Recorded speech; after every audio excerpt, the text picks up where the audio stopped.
What's up, folks? Dan here. I need a shave and a haircut, and a shave and a haircut, and a little bit of shave and a little bit of haircut. But here we are, whatever.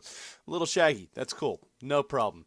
We're going to jump right into the questions. We only get two today, so it's going to be a little bit of a quick episode, but that's okay because I don't have much time before I have to go to work anyway. So, first off, we have, let's see, we'll go with Ben Rex. Ben Rex777. Whose favorite online game is Scribble.io. It's an online Pictionary he recently started playing at school. It's good for learning English words, especially the correct writing without a dictionary. Arcuz is an online single-player RPG. It is also a browser game, so I don't know if it fits your criteria. Sure, it does. Even though I rarely play online games, Arcuz, I hope I'm pronouncing this correctly, is the one I like best. It is special for me because it is well made for a browser game, has nice music, and is the only RPG game I have played so far. I started to get active on the internet while being in university, but I don't have time to spare to really get into gaming, especially online games, which can be very time consuming. That is absolutely true. I'm going to check that game out actually after we finish up this video here. And now the question for you: when you take an average week of yours, what time of the week and percentage do you sleep slash work slash do fitness, play games, family, live, etc.? Tell us about all the time consuming activities and the important ones. Um, on average, I would say I spend somewhere from 3 to 7 hours a week working out.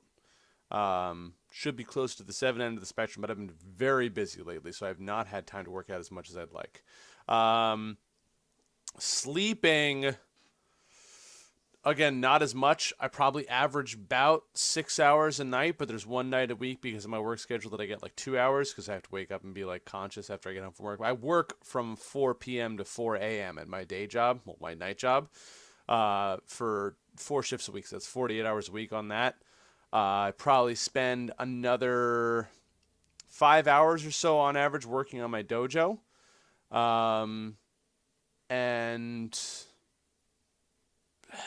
somewhere between 10 to 25 to 30 hours a week on the blog, depending on what I'm working on.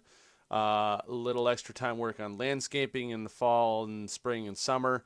Yeah, so I'm busy like all the time on various and sundry things. And it changes week to week. I'm hoping when I leave my job and start being independently employed full time starting next month, I'll be able to level that out and get a more of a regular schedule. But right now, it's just mostly all over the place. Family time is generally speaking usually Fridays and Saturdays. And, I mean, I try and devote both of those days to family time. On Fridays, while my kid's at school, my wife is at school because my wife is a teacher. I'll work on Fridays, but then when they get home on Fridays, generally I try to be like 100% dad and husband mode, like Friday evening. And Saturday I do judo and karate in the morning, but after that I try and once again be like 100%, husband and dad mode like for all of Saturday. So that's about it. I hope that answers your question. Mosquitoes do live near water, and since I work at a fish farm, I am constantly surrounded by them. At the moment, we're touching the realm of quantum physics at school. It's very interesting to know how light is created and why it behaves like it does. Yes, it is definitely interesting. Have a nice week. You have a nice week as well, Benny. Thank you for commenting. Next up, we have Storyman09 who says, "Hello, Dan. I'm afraid I'm going to have to disappoint you this week because I've never really played an online multiplayer game." That's fine. I usually prefer playing solo. As a kid, I was shy and moreover didn't really have the resources for any of the good online or multiplayer games, though I do know a couple of good Flash and browser games. Hey, we are just talking about those. If you're willing to let me extend the question, I do like playing split-screen multiplayer in person with my family or friends.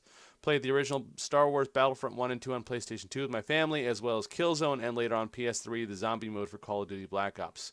Yeah, you know what? We need more split screen stuff. There's no split screen co-op really anymore for most games, which is a real shame.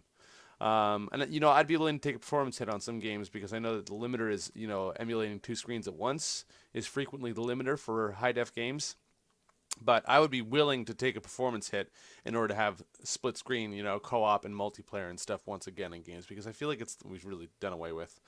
In fact, one of the main reasons I don't have an Xbox One right now and Halo 5 was because that was always like a ritual between me and my brother and my cousin to play whenever new Halo came out to basically to just power through the main campaign like in one night, like go to the midnight release, pick up the game, and all sit down on the couch together and just play through. And we couldn't do that with Halo 5 because Halo 5 didn't have native couch co-op, so that was disappointing for us. I totally lost my spot. Uh, I'm not sure that those games themselves are necessarily special to me, but those times I spent as a kid rotating in and out with my siblings and playing different levels were great. And damn it, we got pretty good at those games after a while. Playing with or against other real life people in the same room, that matters a lot to me and made the experience so much better. And I think that can be forgotten or underrated in the digital age. Absolutely. Strange that they were all shooters because when I alone, I prefer RPGs, adventure games, and hack and slash games. My question for you this week kind of ties into all this. If you had to develop a video game that was a fusion of the game genre you hate the most and the genre you like the most, what would you do and what would it be like? I'd probably bend the rules even more and ask a second question, but this is already really long, and in the interest of time, I'll just say, have a great week, Dan. Thank you. I do appreciate that because I am a little pressed for time. Fusion of two game genres I hate the most. I really don't like playing sports games. I don't like sports games at all. I like playing sports in real life, even though I'm not very good at them, but I hate playing sports games. My favorite genre would probably be hack and slash RPG. So I know that Blood Bowl is out there, which is a sort of fantasy football game. I think if I would do some sort of a sport game, probably some sort of hybrid of like baseball and football. Or you know what? Not baseball and football. I think I do lacrosse and baseball. So like where your lacrosse stick was also a weapon, so you could like fight other players like with the lacrosse stick, like, and there'd be rules as to like when you could have clean attacks and stuff like that. But like, so you could like and then have like leveling up, like the game be played in rounds, where like you'd have like this would probably be like an online competitive game. You have like a 1 or 2 minute round to score as many points as you could, and then there'd be a round overtime, and you go and level up your character with points that you earned during that round, and play for like a certain number of rounds until the game was over. I think that'd be really cool. As I'm saying it now, I'm like, I want to make this game. That's funny. That was a really good question. I like that. I like that a lot. You got the juices going. I like that a lot. Very cool. Well, thanks for the great question, story man. Wow, I'm gonna be thinking on that for a while now. So thank you both for stopping by this week. I know it was a short week. I just want to get this video out there before I had to go to work. I had to go and do a lot of taxes stuff today. Today's the deadline for taxes and other things. So that really did not have much time today. So it's a good thing we didn't have that many questions today because it wouldn't have worked out that well otherwise. Probably would have had to wait till tomorrow. So my question for you for next week is, since I am going to be leaving my job soon, we're talking a lot about jobs and employment. I've been talking a lot about jobs and employment. What is a job that you loved and a job that you hated? And if you haven't worked either of those, if you haven't had a job that you hated or a job that you loved, describe to me what those would look like. What would be your ideal job and what would be like the worst job you could possibly imagine? So if you have worked them, let me know. If you have not worked them, make something up and tell me what it is. All right. So thanks for coming by. As always, remember, live boldly, change the world, and continue to be awesome.